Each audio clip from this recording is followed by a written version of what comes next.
Saya tidak melihat Gus Dur pro-Zionis.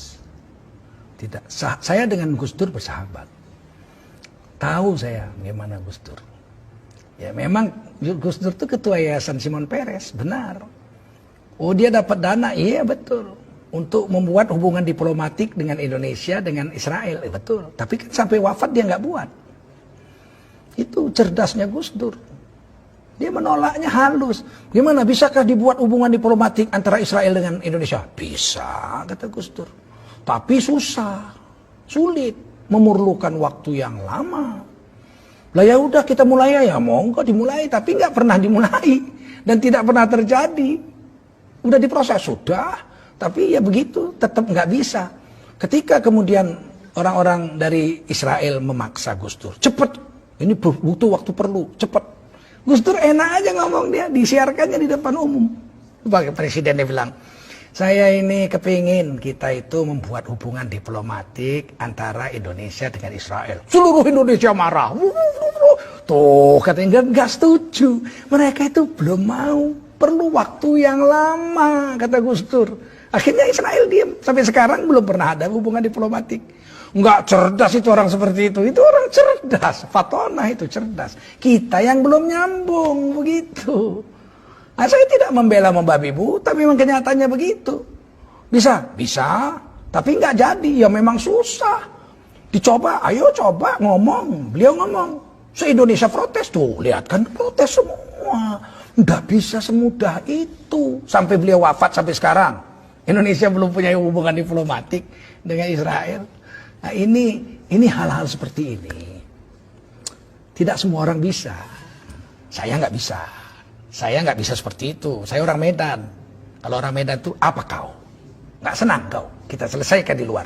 Saya nggak pandai begitu-gitu. Itu butuh orang-orang pilihan juga untuk bisa tampil seperti itu. Tapi jangan diragukan cintanya Gus Dur terhadap NKRI dan terhadap agama. Beliau itu satu kelebihan yang jarang orang dapat.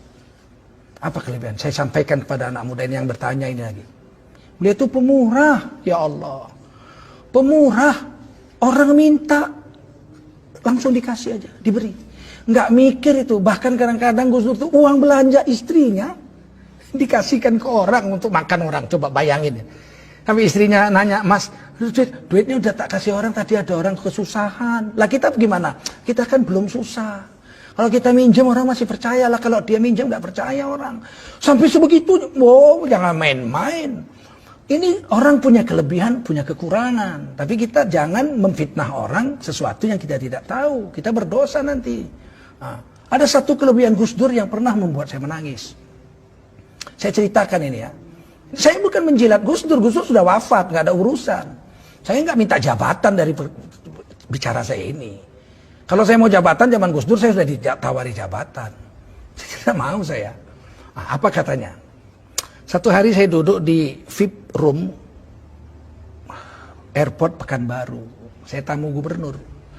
Saya duduk di ruangan tunggu gubernur untuk menunggu pesawat terbang. Waktu itu acara TV One tokoh kita sedang diputar. Saya minum teh habis sholat asar di situ menunggu pesawat. Tiba-tiba muncul situ tokoh kitanya itu Gus Dur. Gus Dur. Tapi beliau sudah wafat. Tokoh kita begini-begini. Kemudian ibu belum wafat Gus Dur. Ibu Sinta Nuria diwawancarai. Apa sih kelebihan Gus Dur itu? Kata pewawancara itu kepada Ibu Sinta Nuria. Kemudian Ibu Sinta mengatakan sebagai istri beliau sekian tahun. Kelebihan Gus Dur itu yang saya rasakan sangat menonjol. Tidak pernah komplain soal makan.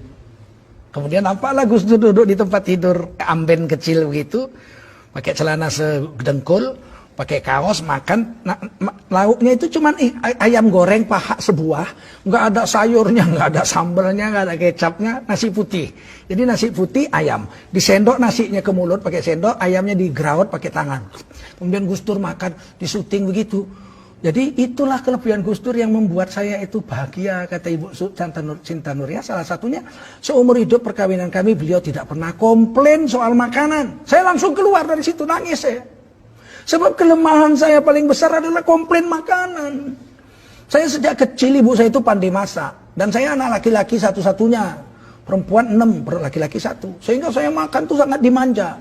Mau pakai gulai, pakai ini, namanya orang Melayu. Ikan goreng, gulai, segala sambal. Saya keluar, istri saya orang Banten.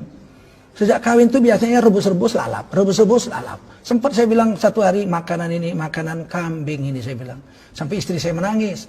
Sebab kami orang Melayu lemak-lemak kayak kelapa. Dia lalap-lalap, tiap hari lalap-lalap rebus, lalap-lalap rebus. Jengkel juga saya. Saya keluar, saya ambil handphone. Saya telepon istri saya di Jakarta, saya bukan baru. Adik, iya bang, abang pulang. Pulang dek, abang sedang nunggu pesawat. Loh abang kok nangis? Saya bilang, saya minta maaf adik. Saya selama ini selalu komplain soal makan. Pernah saya bilang makanan kambing. Kadang-kadang saya banting juga meja gitu. Gak suka saya, makanan gak enak. Saya minta maaf. Istri saya bilang, abang sehat bang. Abang kan gak apa-apa kan. Nanti abang jatuh naik kapal terbang. Enggak dek, saya istilah Melayu buang tabiat. Orang mau mati itu tingkahnya aneh-aneh gitu. Saya bilang tidak, saya tidak buang tabiat. Enggak ada tingkah aneh-aneh. Saya baru dengar Gus Dur. Ibu Santa Nuria diwawancarai. Ternyata kelebihan Gus Dur nggak pernah komplain soal makan. Saya jadi teringat Rasulullah. Rasulullah itu mengatakan dalam hadis, saya tahu hadisnya. Jangan komplain soal makanan. Kalau enak kamu makan, kamu puji. Kalau kamu rasa nggak enak, jangan kau caci, tapi jangan kau makan. Pergi aja, jangan kau caci. Nah saya mencaci makanan, padahal saya tahu hadis. Saya pikir itu kan cuma Rasul yang bisa buat. Kenyataannya Gus Dur bisa buat. Ngapain mesti belajar tidak komplain makanan kok sampai jauh-jauh nunggu sahabat Nabi atau zaman Nabi. Mau zaman sekarang aja ada orang. Saya bilang gitu, maafkan saya janji. Saya tidak akan komplain lagi soal makanan kepadamu. Sampai di Jakarta saya pulang dipeluk istri saya. Ya Allah bang, abang nonton itu? Iya, saya nggak punya TV di rumah, nggak nonton TV.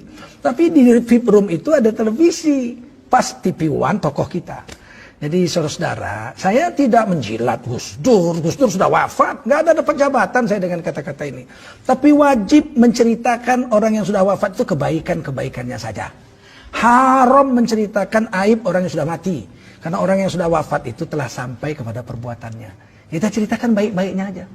Nah, Gus Dur itu orang baik, cucu orang soleh, anak orang soleh. Nah, jadi demikian, mudah-mudahan ada manfaatnya pertemuan ini. Terima kasih atas pertanyaan saudari kita tadi. Dan semoga kita bisalah bersangka baik kepada tokoh kita, Ki Haji Abdurrahman Wahid atau Gus Dur, ya, cucu daripada pendiri NU Nahdlatul Ulama Ki Haji Hasyim Asy'ari, yang memang kadang-kadang statement beliau atau perbuatan beliau itu tidak sampai ke akal kita kecuali kita bertanya kepadanya. Banyak yang bisa saya ceritakan tentang Gus Dur, tapi tidak mungkin, terlalu panjang ya. Tapi banyak hal-hal kontradiksi yang menggegerkan masyarakat itu saya tanya kepada beliau. Dan beliau menjawabnya, saya terkejut gitu. Kadang-kadang dengan ilmu semantik, saya kan dosen semantik 30 tahun saya.